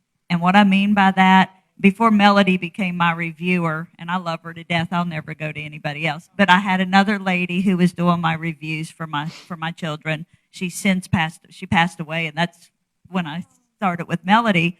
But she was used to my son making straight A's in math. And then all of a sudden, his 100% dropped down to 95 or 90 and 85. And she looked at me and she's like, "What's going on here? Why is he doing worse?" And I was like, "No, you don't understand. He's doing better." And she's like, "Okay, you're going to have to explain this one to me." Well, my son's on the autism spectrum scale. So the 100% meant that we were going through 2 hours or 3 hours of meltdowns because if he missed a problem, we had to go back and figure it out, and he had to repeat it over and over until he got 100%. He could not accept anything below 100%, even if it meant a 2-hour meltdown. When we got to the point that he was able to accept a 95 or a 90%, it was when he was able to get through math, do it, be happy, and not go through 2 hours worth of meltdown. Actually, we have no meltdowns anymore about that. So actually, sometimes progress to a child's ability looks like it's going backwards. But as a parent, you know what that difference is. And then you explain that to your reviewer. And my reviewer at that time, she was like, "Oh, yeah, he's doing much better now." So always keep that in mind, too. I have a couple of questions here for Melody. So concerning a portfolio, if you're in public school and you move to homeschool, then how should someone, because they've got this body of work from public school, you know, report cards and all that stuff. So it sounds like Alicia's asking, how do I start with their public school report cards and go from there? And then Zeke, who's sitting out here, who I should make talk in the microphone, wants to know how much you charge for an assessment. Okay. All right. Well, let me address Alicia's question first. So is she saying that they're beginning homeschooling like in the middle of a year, or that's kind of what that's kind of what it sounds like. Okay, because I've had people come to me and say, well, I need to have a review done, but I didn't start homeschooling until January or February. And what I'll ask for at that time is just show me their report cards to show me that they were, copies of the report cards are fine to show me that they were in school. And then I'll look at their work from, January on to June or May, whenever they stopped. If she's asking, okay, I've got my child's report card from last year, and they had D's and E's in reading and language arts, but the school said they could go on to the 4th grade. That's another question, which we could address, but I'm not sure. Well, why don't you go ahead and address that? Because let's think about it. There are people who the system is saying, well, your child is failing, and it's your child's fault. Yep. It's never their fault, by the way. Then you say, okay, well, I'm going to pull them out. So, yeah, go with that. Well, and I've seen that before where people have said to me, well, she failed, math, but they said, she got an E here, but they said she can go on to the 4th grade. which is crazy because if you fail third grade math, how are you really going to do fourth grade math? So in that situation, I always tell people, just like Kathy was saying, meet your child where they're at. If your child failed third grade math, then you need to start back at third grade math. Or you may need to start back at second grade math. It doesn't matter wherever your child is at. And there are lots and lots of free online placement tests that you can use for your child. Many curriculums, if you're going to use, say, Bob Jones curriculum for math, they'll offer placement tests. And you can, use that as a starting point of where is your child. And you may find, shockingly, that your child is back on a first grade level with math. I've seen that a lot. And then somebody had a question about what do I charge? Yeah. I charge $35 for one portfolio review, and then if you have other children, I give you a break. I give you a $25 on each additional review. But that Okay. can vary between other portfolio reviewers. Yeah. Right, that may be, yes, this is just what I charge. Yeah. I would say on average, portfolio reviewers are somewhere on average of $30. Some may be a little less, some may be a little more, but on average, you're looking about $30. Testing on average, you're probably looking around $50. Some is a little less, some's a little more. And somebody is asking, where can you find reviewers that have the knowledge of homeschooling and the laws? Well, Right here. right here's one. Melody is definitely one. Also on the Unsocialized Homeschoolers group in the pinned announcements, I have a huge list of reviewers. Each of them tell a little bit about themselves. And then I know West Virginia Home Educators has a smaller list. I also have that list included in my large list. And Christian Home Educators may also have a list, but I think they do, but I don't know exactly where that one's at. But I can say if you go through any of the lists, any of those three places, if you go through a list, look at a couple different ones, talk to them, see which one matches up with you, with the way you want to homeschool, with your philosophies on things, and then go from there. We do at the West Virginia Homeschool Hub, we have direct links to your page and West Virginia Home Educators. Their approved portfolio list. So you can.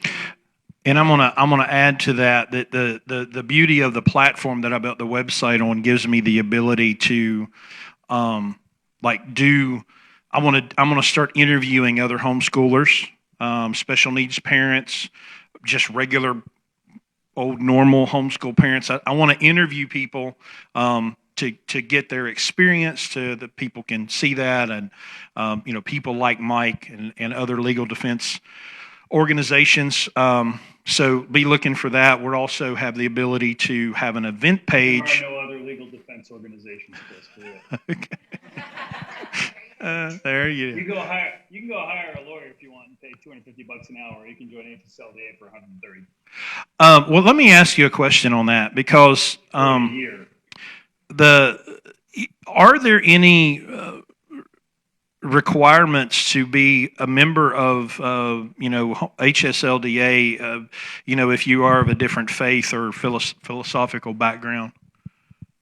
Yeah, there is one requirement. You have to be homeschooling at least one of your children, or intend to homeschool one of your children. Okay. That's it. That's okay. the requirement to be a member of HSLDA. HSLDA is a Christian organization, but we serve everyone who homeschools. Okay. And now, for clarity, if you have a legal issue outside of homeschooling, you guys can't help with that, or how does that work?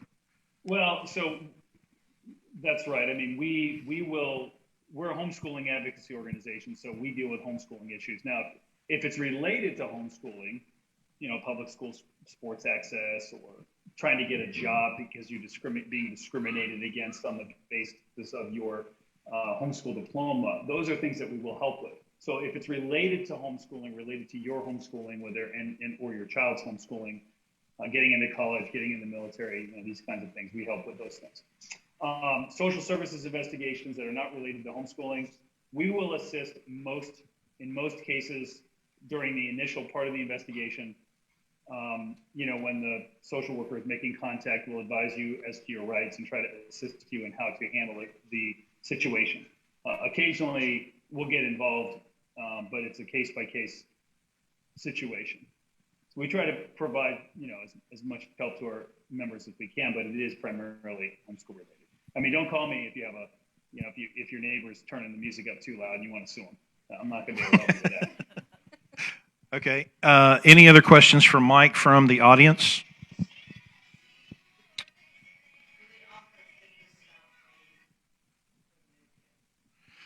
The question is, do you offer assistance without, so are you saying, well, she's asking if you can't afford it, but I think also, like, if I'm not an HSLDA member, I have a problem.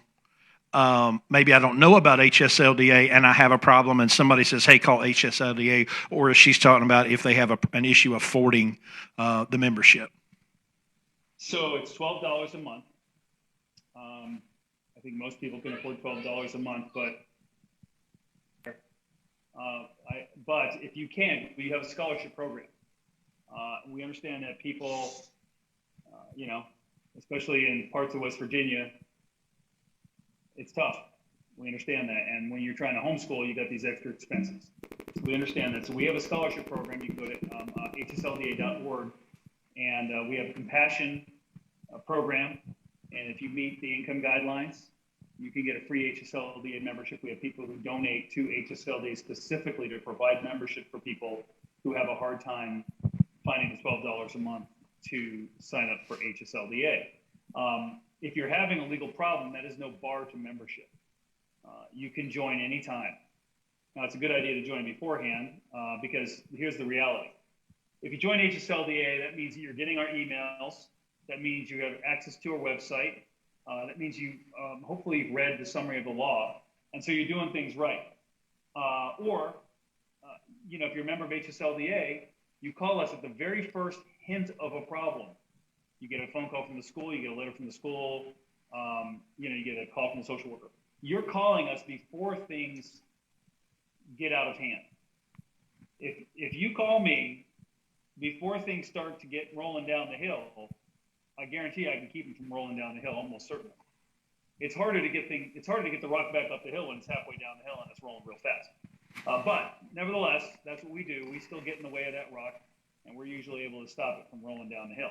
And if it's a homeschool situation, we're going to get involved and help people because that's what we do.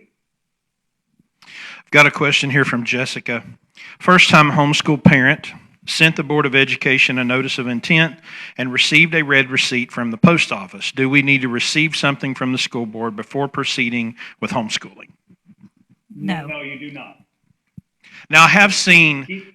Let me say something about Go ahead. this, if I could, Chris. Yeah. So it's real important, folks, to keep copies of what you send to the school. Don't just put your originals in the mail and think, okay, it's in the mail, I'm going to get the read receipt, and that's proof. It is proof of that they got something. But occasionally we need, and I always like to see what you submitted. If there's a problem, it helps me. So please keep copies of what you send in, and it's just a good idea to do it. Because if they lose it, you can say, hey, this is what I sent in, and here it is again. Here's another copy of it. Go ahead. What I recommend to all the parents, I keep a 3-ring binder with the little plastic sleeves in it, and I always tell them, mail in a copy of everything, keep all of your originals, staple everything from the post office to that, put it in the little plastic sleeve, and do that every year from the start of your notice of intent to your assessments every single year. That way you always have the originals because we find the school boards lose them often. And you always have your proof of submittal by having your certified signature, return receipt, everything. If for some reason the post office doesn't do their job and sends you the return receipt back, all you have to do is take the tracking number off your certified letter, plug it into USPS.com, and print up the tracking and the delivery of that envelope, and then staple that to your originals. Now, can I address one thing on that? That is the recommended approach. I will say that we're seeing school boards around the state putting up websites where you can file your notice through a form. And that's okay. That is legal for them to do and legal for you to use. However, some of the school boards, Webster County, for example, has got one up that's ridiculous. Don't use theirs. Up here in Jefferson County, it's super easy and it actually follows the law. So people here use that, and it's super easy. You get a receipt. Now, you're not required to give them your email address, and so if you don't want the school having your information electronically, it's fine not to use it. But you can do that. Now, you don't have to give information that is not required by law. That's why you need to know what the law says. And they cannot make you do it electronically. Oftentimes, I will also use email to correspond with the superintendents because it's just faster. And if you choose to do that, and you may choose to use email, I highly recommend that you get an email response. And if you don't get an email response, keep asking for one until you get it, or if they're not going to give you one, use the return receipt by the post office. I wanted to ask both of you, because I saw this in a couple of the groups. It came up, and I'm hoping it got squashed, but just in case someone listening or watching heard about it, something about a board charging money for virtual. What was that about? That was the boards, if you had started in with the virtual school, you had 14 days to cancel. And they were saying that if you canceled and didn't do virtual school after those 14 days and pulled your child to homeschool them, they were going to charge you $600. I got a hold of, I called and left a message, pretty long message with the State Board of Ed, and I've yet to hear back. But shortly after that, everything was taken down. Mike can answer more to it because I spoke with him about it too. And is there... Yeah, I think when you hear from Kathy Hess-Krause, people tend to change their mind about doing silly things like that. Now, so given that you said that, though, this mud that we're dealing with the county plans and how this is all going to go down, but are you in a position where you're given these options of in-person versus virtual hybrid, that they're trying to lock you in to where you can't?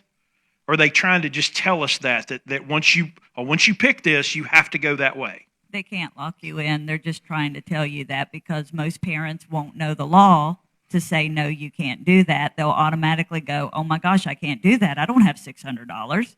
So therefore, they get to keep them. And on top of that, what do they get to keep when they keep the student? They get to keep the money. Yeah. Mike, anything to add on the... driver. Yeah. That's a big driver of this, unfortunately, of this misinformation. Some of it just because some of the school people don't know better, but a lot of it is driven by trying to discourage people from leaving the system so that they can keep their portion of the state funding. They don't even hide it. Harrison County, they talk about it there in Harrison County openly that they don't want to lose the homeschool students because it's costing them money. And I'm sure that's true in lots of other school systems around the state. And that's wrong. They should not be thinking about the money. They do think about the money, obviously, but they talk about it's about the kids, but then they act like it's about the money, and that's wrong. Yeah, you're not trying to say they just make it up as they go along, are you? That's pretty much it. Throw them all under the bus. Honestly, there are some superintendents out there who understand the law, follow the law, and don't cause problems for the homeschoolers. But there are a number that do cause problems and do think about it that way. Okay.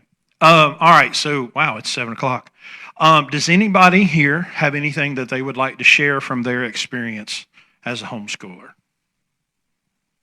Now, not everybody at once. Well, I can share one thing. Okay, go ahead. Okay, so this comes from me having children, we'll say both sides of the fence. I put 3 children through the public school system. I've now homeschooled my last 2 children for this will be our 11th year, and they started in the public school system. I started out not knowing a single thing about homeschooling, and I can promise you in the last 11 years, I have had less stress figuring out homeschooling and doing it all on my own and with help of wonderful people that I've met along the way than I had in a single day of having my kids in the public school system. It's a huge difference. The stress level, my kids are happy, I'm happy, and as everybody knows, if mama ain't happy, nobody's happy. So it's a good thing. Melody, anything to add?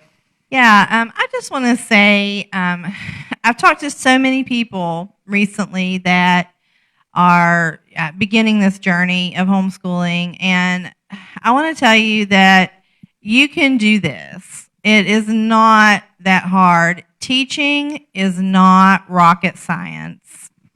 You can pick up a teacher's manual from any curriculum, or you don't have to use a curriculum. The school system wants you to think that a teacher is the only person qualified to teach a child, and that is not true. You are your child's first and best teacher. You taught them how to walk. You taught them how to talk. You taught them how to eat. You taught them how to clean themselves. How in the world could we be led to believe that we can't teach them reading, writing, and math? Not to mention all those that are being told they can't teach them more than likely graduated from the same public school system that's now telling them they're not smart enough to teach what they were taught. Right. All right, Karen. Hi, I'm Julie Tate. I sent my notice of intent in 1998 for my first son. I have 3 boys. They've all been homeschooled their whole life. 2 of them have graduated, gone on to college. One's still in college.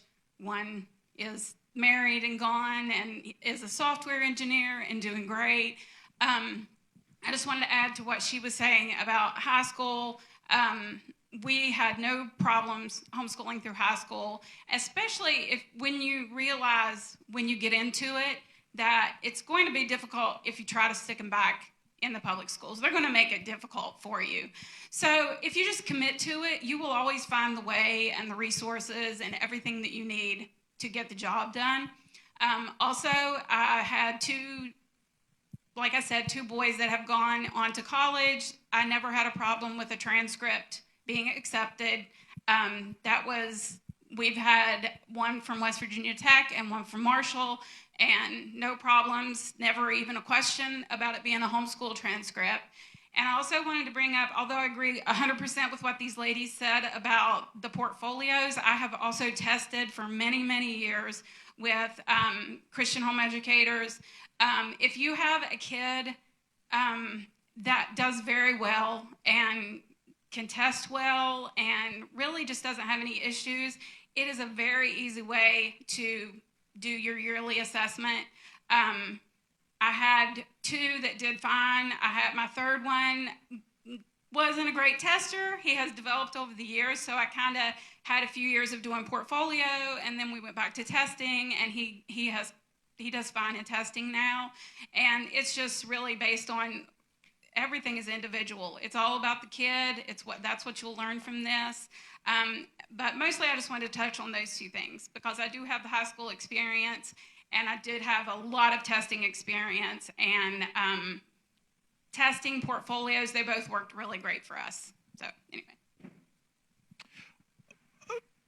So how about we close with this? Because man, there's a lot of people that are just freaked out right now, and 6 months ago, if you would have said, will you consider homeschooling? Absolutely not.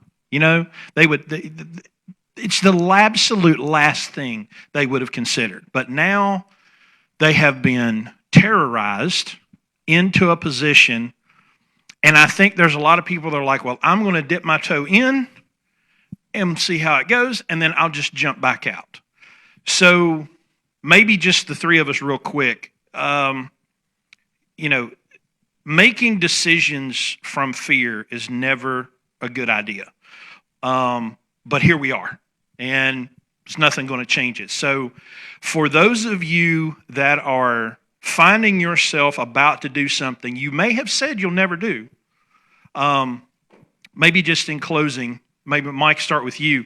Parents that are facing this fear that think, okay, I'm just going to get in for a year, wait for this to pull out, and then I'm going to get out again, and then roll through you guys.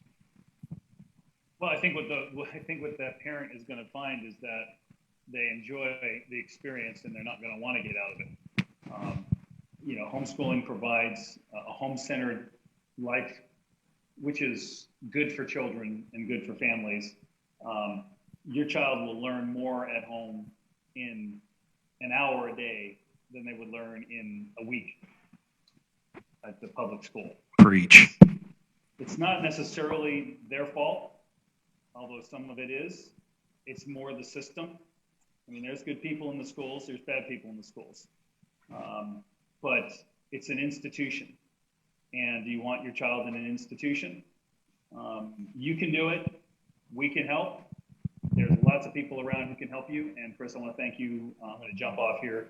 I want to thank you and everybody listening for the opportunity to speak with you. And thank you for what you're doing, Kathy and Melanie and everybody to support the homeschool community. Rest assured, HSLDA will be watching. And if you ever have a problem, you know who to call. Thanks for being here, Mike. We really appreciate it. Thank you. All right. God bless y'all. Take care. Thank you. I want to say about the same thing, that I know we have a lot of parents coming in and they're saying that I'm just going to do it this year. I'm putting the kids back in next year. I'm hoping that we as homeschoolers that have been doing this a while, I'm hoping we're welcoming them in and we're showing them the way. I think we've been doing a tremendously wonderful job at this, that we've been, no matter who they are, what they felt about us before this, none of that comes into consideration. We're just helping them.